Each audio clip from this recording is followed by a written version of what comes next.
you hear me okay? I'm gonna break down what I just did in this live looping session right now for you patrons. Check it out.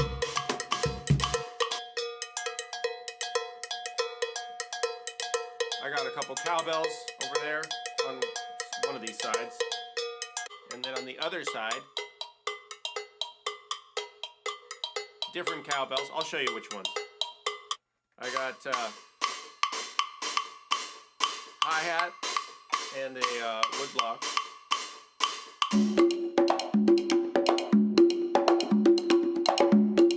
Block and congas.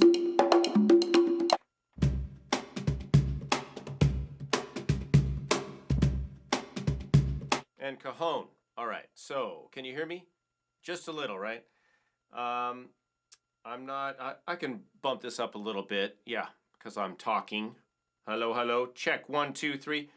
One of the challenges with live looping, as you may have noticed, is balancing all the input and outputs and everything and recording the instruments, getting them clear and clean, but not overloading the whole system with too much volume. It's tricky, and a lot of these instruments are different volumes. So I'm gonna give you some hints. If you wanna record percussion, or if you wanna do what I'm doing here, like live looping stuff, I'll throw in a few tips for the recording side of it as well, which have to do with placement of mics, instruments, and also turning knobs for gain, which is our recording volume, and stuff like that. But let's go over the instruments real quick. I do have an overhead view. Let me see. And I can show you what I've got on my little pad here. I've used these in the past. I've used this kind of insulated. This is a sonic. What am I trying to say? This is the same foam I have on my walls, and it's made for absorbing sound, deadening. But it works really great for percussion instruments. You can even leave them on this rubber or this foam rubber, and they're pretty resonant. It doesn't completely mute them. So what I've got on this recording, I'm going to go through. I've got a low cowbell, a medium cowbell, a little bit higher, a small gankogui. Almost sounds like an agogo, but it's a gankogui, and then a large gankogui.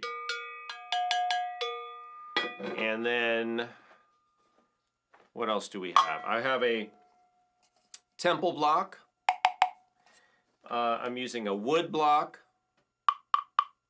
The difference is, you might be thinking to yourself, what is the difference? They look the same. Wood block is a block with a slot. A slot cut into it. A temple block, as we call them, is more like a box with a slot cut into it. So it's more hollow on the inside, and it's got more of a hollow sound. So instead of this high-pitched sound, you've got a little more resonant, open, woody, hollow sound. Right? So just a little different. Same type of instrument. And then way over here, I've got a hi-hat. I just have these hi-hat cymbals. I can't really show you. There's too much stuff in the way.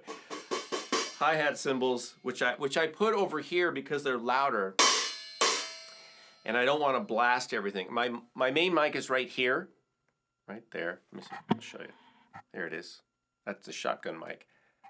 And I keep it just out of view usually. And it's sort of aimed at me, but I put a lot of the instruments below it. So it's kind of shooting over the bells and things. I'll either put them, out of the main cone of the mic. Shotgun mic has like a conical pattern that it's going to capture everything within this range. So if you put something outside of that range, it won't pick up as much, obviously. So one of my strategies is I might put the mic closer to me and then play it underneath it. And so it's not, picking up as much sound, because these bells are loud. And same thing with the congas. The congas are over on the side. It'll pick them up somewhat, but it's not going to blast. And then for something like the cajon, it kind of goes everywhere. I do have a mic over on the side here. This mic. And I have a couple things going on with this. First of all, this mic is only picking up bass. It's, in fact, let me mute my overhead for a second. Bass, bass, bass, bass. Hello, hello. You notice that it kind of turns on and off, and that's called a gate. It's called a noise gate or a sound gate. And what that does is it won't pick up any sound unless the sound is at a certain level. Then it opens the gate, the sound comes through, and as soon as the sound levels drop to a certain point, it'll shut off entirely. So that is a technique that recording people use to keep noise or sounds that they don't necessarily want to have going into that mic out of the recording.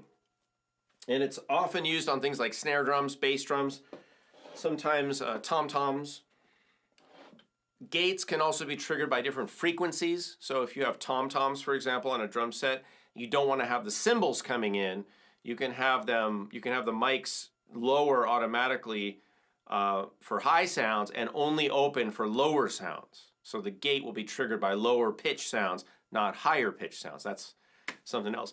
I also have this mic EQ'd for bass only. So the reason what's happening with this mic is it's just there to capture the bass from the cajon and make it bigger, because this shotgun mic is not going to get the bass very well. So that mic's job is only to get that bass and make it a little bit bigger so we can hear it.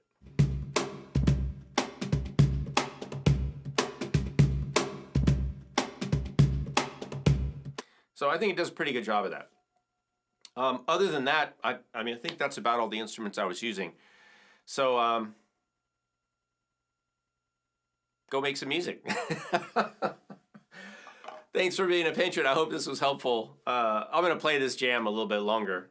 But go watch the live looping video. It's just for fun. You know, I enjoy making these, but I hope it's educational for everybody. Here we go.